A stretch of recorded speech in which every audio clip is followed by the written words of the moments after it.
안녕하세요 여러분, 스트레스 프리 라이프 박정환 박사입니다.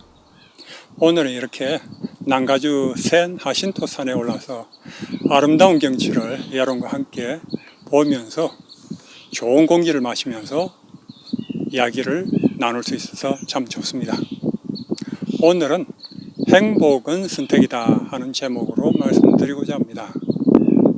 앤드류스 대학교 신학자인 잠 폴린 박사는 한 요양원을 방문하면서 그곳의 할머니들이 같은 환경에 살면서 매우 다른 반응을 나타낸 것을 보고는 아주 놀랐습니다.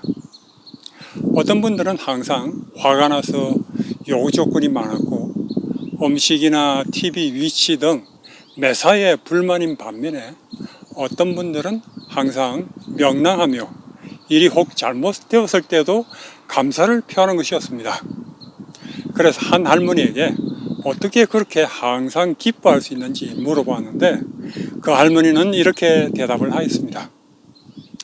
내가 방을 좋아하고 싫어하고는 가구가 어떻게 놓여 있느냐에 달려 있지 않아요.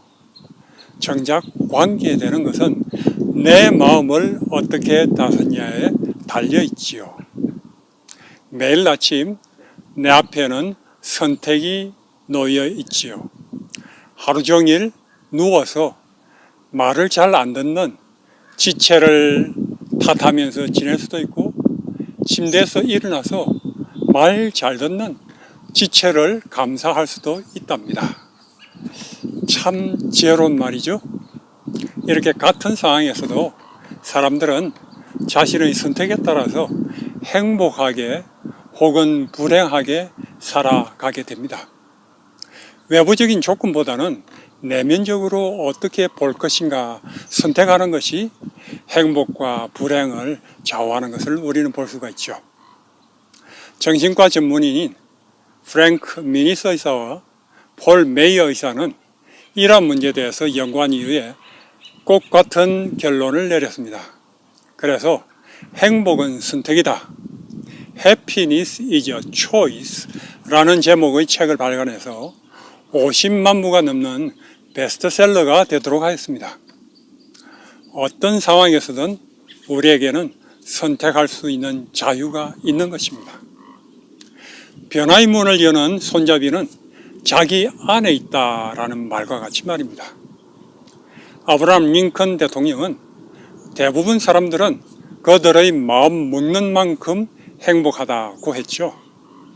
그와 같이 행복은 마음먹기에 달려있고 그것은 선택 가능한 것입니다.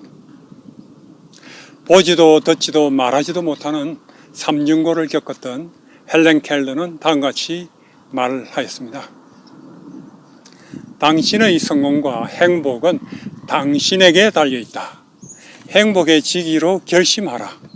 그러면 당신의 기쁨과 당신은 어려움을 대항하는 무적의 주체로 만들게 될 것이다 라고 했습니다. 정신과 유대인 의사죠. 빅토르 프랭클 박사는 나치에 의해서 아우슈비츠 수용소에 끌려갔습니다. 아내와 다른 가족들은 수용소에서 죽었지만 그는 살아남았습니다. 그는 그 경험을 말하면서 사람에게는 어떤 상황에서도 자신의 태도를 선택할 자유가 있다고 하였습니다.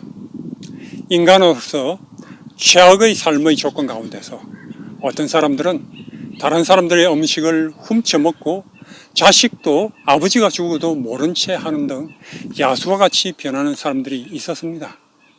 그와 반면에 어떤 사람들은 다른 사람들을 위해서 자신을 희생하는 사람들이 있는 것을 보았습니다. 어떤 사람들은 비명을 지르면서 가스실에 들어갔고 또 다른 사람들은 감사의 기도문을 외우면서 평안히 들어가는 것이었습니다. 그런 모습들을 보면서 운명이 사람에게서 모든 것을 다 뺏어간다 할지라도 한 가지 빼앗아갈 수 없는 것이 있는데 그것은 자신의 태도를 선택할 수 있는 자유라고 하였습니다. 아우슈비츠 수용소에서조차 자신의 태도를 선택할 자유가 있었던 것입니다. 제가 좋아하는 한 작자 미상의 말이 있습니다. 당신의 생애 가운데서 어떤 날을 탓하지 말라. 좋은 날들은 당신에게 행복을 줄 것이며 나쁜 날들은 당신에게 경험을 준다. 최악의 날들은 당신에게 교훈을 준다고 했습니다. 어떤 날 가운데서도 어떤 시련 가운데서도 우리는 감사를 선택할 수 있습니다. 행복을 가져다 주는 좋은 날들로 인해서도 남다른 경험을 가져다 주는 나쁜 날로 인해서도 값진 교훈을 가져다 주는 최악의 날을 인해서도 감사할 수가 있는 것입니다. 그래서 우리는 어떤 상황 가운데서도 좋은 것을 찾아야 합니다. 좋은 것을 찾고 보는 것은 그렇게 우리 자신의 태도와 시야에 달려 있는 것입니다. 행복은 여러분의 선택에 달려 있습니다. 이 내용에 대한 여러분의 의견을 듣고 싶습니다. 댓글로 남겨주시면 감사하겠습니다. 이 내용이 좋게 여겨지시면 좋아요를 눌러주시고 구독 버튼을 눌러주시기 바랍니다. 감사합니다.